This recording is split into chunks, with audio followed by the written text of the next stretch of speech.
Halo teman-teman, ketemu lagi di channel New Tips Kesehatan. Kali ini kita akan membahas tentang manfaat yang dirasakan tubuh ketika berhenti makan nasi. Kayaknya susah ya. Secara nasi itu udah kayak soulmate-nya orang Indonesia. Tapi tenang, gua nggak akan ngajak kalian buat jadi anti nasi kok. Di video ini kita bakal bahas lebih dalam tentang gimana sih sebenarnya efek berhenti makan nasi untuk tubuh kita. Siapa tahu, dari yang tadinya mikir, nggak mungkin gua hidup tanpa nasi. Jadi kepikiran buat nyoba kan? Yuk, simak videonya sampai habis. Siapa tahu setelah nonton video ini kalian jadi termotivasi untuk hidup lebih sehat. Pernah nggak sih, habis makan nasi, bawaannya malah lemes dan ngantuk? Nah, itu karena nasi putih mengandung indeks glikemik yang tinggi, jadi bikin gula darah kita naik drastis. Setelah itu, ya, lemes deh. Beda ceritanya kalau kita mengurangi nasi. Tubuh kita akan lebih bertenaga karena nggak ada lagi tuh yang namanya lonjakan gula darah. Jadi kita bisa lebih produktif dan semangat menjalani hari. Bayangin, kerjaan beres, badan fit. Buat yang lagi program diet, mungkin mengurangi nasi bisa jadi salah satu cara yang patut dicoba. Kenapa? Karena nasi putih itu termasuk karbohidrat sederhana yang tinggi kalori. Dengan mengurangi asupan nasi, otomatis asupan kalori harian kita juga berkurang.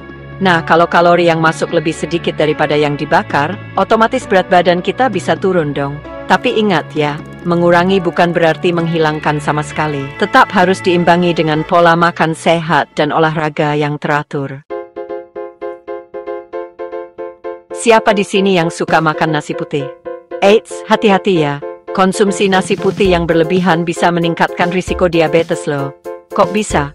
Seperti yang udah gue bilang tadi, nasi putih itu punya indeks glikemik yang tinggi, sehingga bisa bikin gula darah kita naik dengan cepat.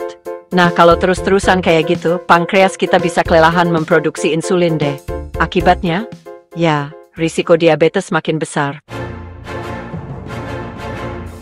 Tahu nggak sih, kalau kebanyakan makan nasi putih itu bisa bikin kerja jantung kita jadi lebih berat.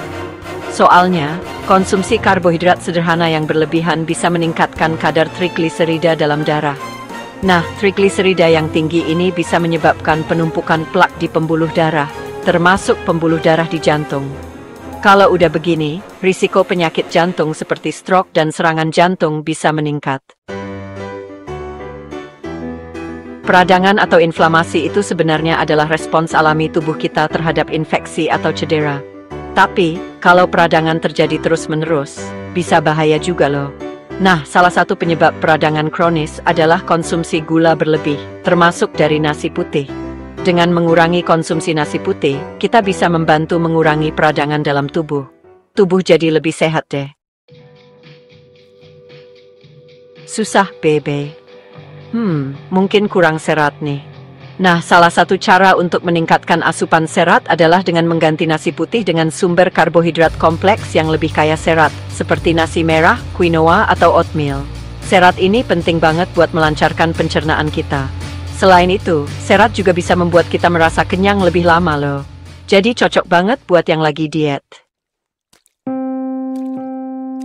Pernah nggak sih, ngerasa susah fokus setelah makan siang?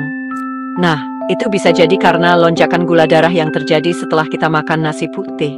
Gula darah yang naik turun secara drastis ini bisa mempengaruhi kinerja otak kita loh. Dengan mengurangi konsumsi nasi putih, kita bisa menjaga kadar gula darah tetap stabil, sehingga otak bisa bekerja lebih optimal. Hasilnya, kita bisa lebih fokus dan konsentrasi dalam belajar atau bekerja. Itulah 7 manfaat yang bisa kamu rasakan ketika berhenti makan nasi. Ingat ya, ini bukan berarti kalian harus benar-benar stop makan nasi sama sekali. Semua kembali lagi ke kebutuhan dan kondisi tubuh masing-masing. Yang terpenting adalah kita selalu menjaga pola makan sehat dan seimbang. Jangan lupa untuk konsultasikan dengan dokter atau ahli gizi untuk mendapatkan saran yang tepat sesuai dengan kondisi tubuh kita. Jangan lupa like, comment, dan subscribe untuk video menarik lainnya. Sampai jumpa di video berikutnya.